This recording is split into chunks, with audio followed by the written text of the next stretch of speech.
Indian women's kabaddi team ने जीत लिया है वर्ल्ड कप और बहुत ही इंटरेस्टिंग टूर्नामेंट रहा था। फाइनल तो उससे भी ज्यादा इंटरेस्टिंग रहा था। ये कबड्डी विश्व कप ना सिर्फ महिलाओं के लिए जरूरी था बल्कि पुरुष जो विश्व कप नहीं हो रहा है इतने टाइम से, शायद उसके लिए एक पाथवे खुल जाए। स्पेशली इंडिया का जिस तरीके का परफॉर्मेंस था, और स्पेशली यहां पे मेंशन करेंगे हम चाइनीज ताइपे, ईरान, बांग्लादेश जैसी टीमों को जिन्होंने जो मतलब प्रोग्रेस नजर आया कबड्डी को लेके, तो बहुत ही बढ़िया टूर्नामेंट गया था। पूरी बातें उस टूर्नामेंट के बारे में हम आपको बताने वाले हैं। कुछ कुछ ऐसी स्टोरीज हैं जो कभी शायद आप तक ना पहुंचती। कौन सी खिलाड़ी कहां से आती थी और कहां से उन्होंने ये अचीवमेंट हासिल किया है, तो सारा कुछ डिटेल्स आपको इस वीडियो में बताएंगे। वीडियो को लाइक कर दीजिएगा अगर वीडियो पसंद आए तो। बाकी hello and welcome back to another episode of खबर कबड्डी की। स्वागत है आप सबका इस वेरी स्पेशल एपिसोड में।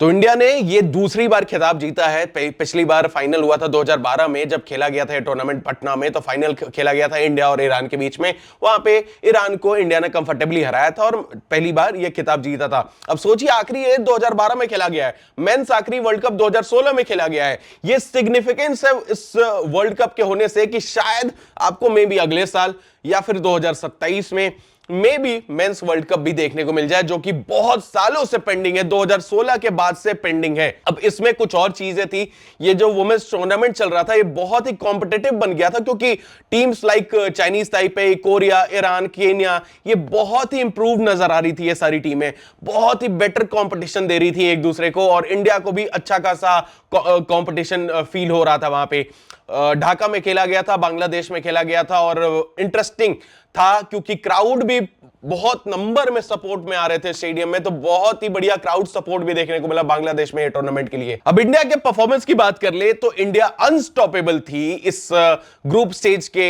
इनके राउंड में। तो ग्रुप स्टेज में इंडिया ने एक भी मैच नहीं हारा। फिर जो बड़ी जीत थी उसमें से जर्मनी को इंडिया ने हराया था 63-22 के स्कोर से, जो कि एक स्ट्रॉन्ग स्टेटमेंट विन था इंडिया की तरफ से। उसके बाद सेमीफाइनल में हमारी लड़कियों ने कंट्रोल्ड परफॉर्मेंस दिखाया। ईरान, इंडिया, ये दो पावर हाउसेस हैं कबड्डी में, और इन दोनों का सेमीफाइनल हो रहा था। वहां पे बहुत सारा प्रेशर भी फील कर सकती थी वो, लेकिन नहीं, स्ट्रॉन्ग परफॉर्मेंस रहा वहां पे।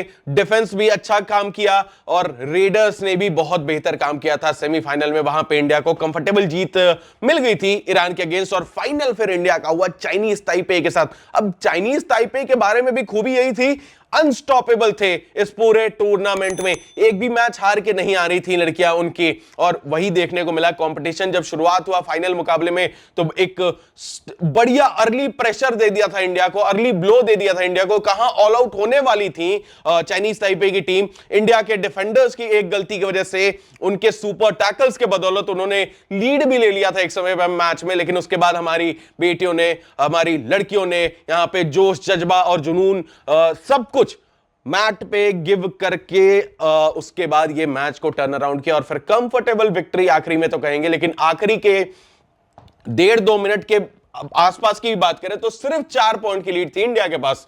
तो इतना क्लोज चल रहा था ये फाइनल। चाइनीज ताइपे इतनी इंप्रूव हुई है, सिल्वर मेडलिस्ट हैं एशियन गेम्स के, तो इंप्रूवमेंट बहुत देखने को मिला है। 2-3 जो क्रूशियल टैकल्स हुए इंडिया का, वहीं पे जाके फिर गेम बदला है, वहीं से गेम बदला है। रेडर्स बहुत तगड़े फॉर्म में थी हमारी, जितने भी रेडर्स थे। इंडिया ने टेंपो रेडर्स के बदौलत ही चेंज किया था, क्योंकि इंडिया डिफेंस में पॉइंट लीक कर रही थी। रेडर्स जाके वहां पे हैंड टच करके, सुपर रेड्स करके पॉइंट वापस इंडिया के हक में लेके आ रहे थे। अब एक स्पेशल खिलाड़ी के बारे में बात करेंगे हम यहां पे, संजू देवी के बारे में बात करेंगे, जो कि eventually MVP of the tournament भी बनी, मोस्ट वैल्यूएबल प्लेयर बनी।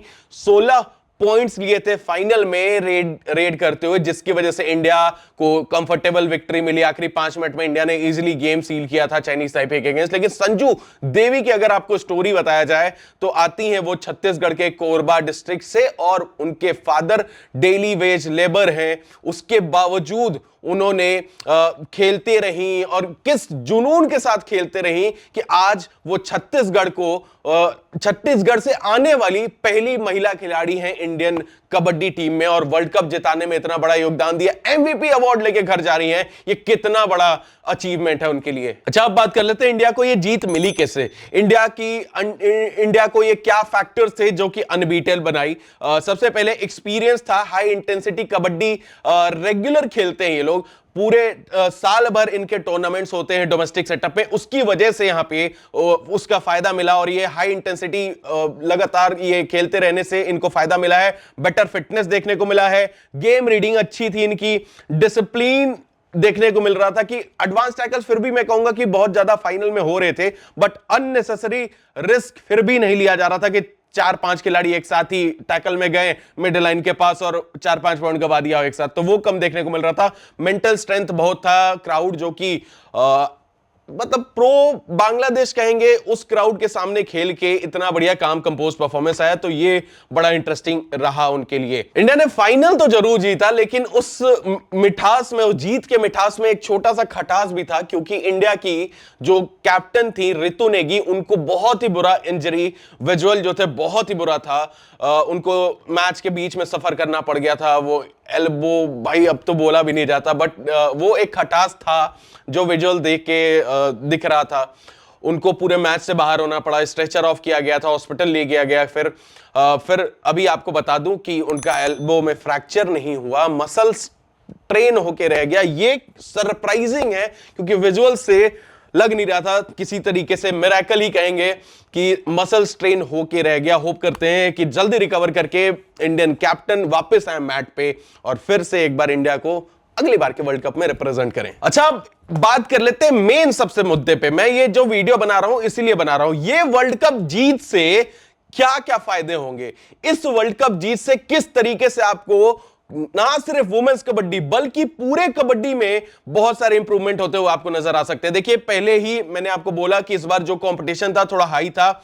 European teams, Asian teams improve हो रही हैं, जो इंडिया के अलावा कहीं और ये कबड्डी का ग्रोथ अच्छे तरीके से हो नहीं पा रहा था। इनफैक्ट इंडिया ईरान ही कुछ बच गए थे, इंडिया ईरान का फाइनल होगा ये तो सबको पता रहता था, बट इंप्रूवमेंट हो रही है। चाइनीज ताइपे इंप्रूव कर रहे हैं, अगर जर्मनी की भी बात करें इंप्रूव कर रहे हैं, और बहुत सारी यूरोपियन टीम भी जो इसमें शामिल थी वो भी इंप्रूवमेंट में दिखी है, तो एक वो फायदा है। अच्छा, अगला जो पॉइंटर है वो ये है कि इंडिया का जो स्टैंडर्ड अब बन गया है गोल्ड मेडल हर बार जीतने वाला, तो बाकी टीमें इसको स्टडी करेंगी करते क्या है किस तरीके से, तो शायद अपने देशों में डोमेस्टिक लीग शुरू करवा दें, डोमेस्टिक वहां पे टूर्नामेंट्स थोड़ा इंक्रीज हो जाए, अकेडमीज फैसिलिटीज थोड़ा प्रोवाइड कर दें इंडिया की इस जीत को देख के, क्योंकि उनको भी तो लगता होगा ये यार दूसरे देश वालों को यार हर बार यही जीत जाते हैं यार, तो हम भी कुछ करते हैं कि इससे बेहतर हम करने का कोशिश करते हैं। तो ये भी एक रीजन हो सकता है। यंग गर्ल्स के लिए बहुत बड़ी इंस्पिरेशन है भाई। वुमेन्स क्रिकेट वर्ल्ड कप अभी हमने जीता, women's blind T20 world cup हमने जीता अभी,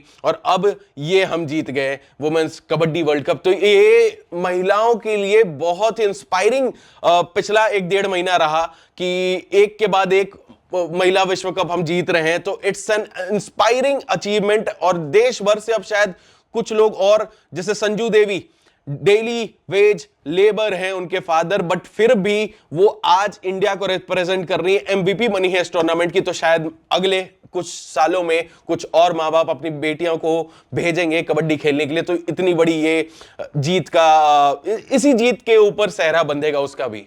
और सबसे बड़ा फायदा जो कि मैं कब से कह रहा हूं कि 2016 के बाद से आप वर्ल्ड कप करा नहीं रहे हो, इनफैक्ट 2025 के जनवरी में वर्ल्ड कप होना था, अनाउंसमेंट हो चुकी थी, मेंस कबड्डी वर्ल्ड कप की बात कर रहे हैं हम, 2016 के बाद से खेला नहीं गया, 25 के जनवरी में होनी थी। ईरान कबड्डी टीम के इंस्टाग्राम हैंडल पे पोस्ट भी हो रखा था कि हम होस्ट करने वाले हैं, आज तक अपडेट उसके बाद किसी को नहीं मिला कि हुआ क्या। IKF शायद अब इस सक्सेसफुल कंडक्ट जो किया उन्होंने वुमेन्स कबड्डी वर्ल्ड कप, उसके बाद अब मेंस के बारे में भी सोचते हुए नजर आएंगे, तो क्या पता 2026 में हमें फाइनली वर्ल्ड कप देखने को मिले कबड्डी की।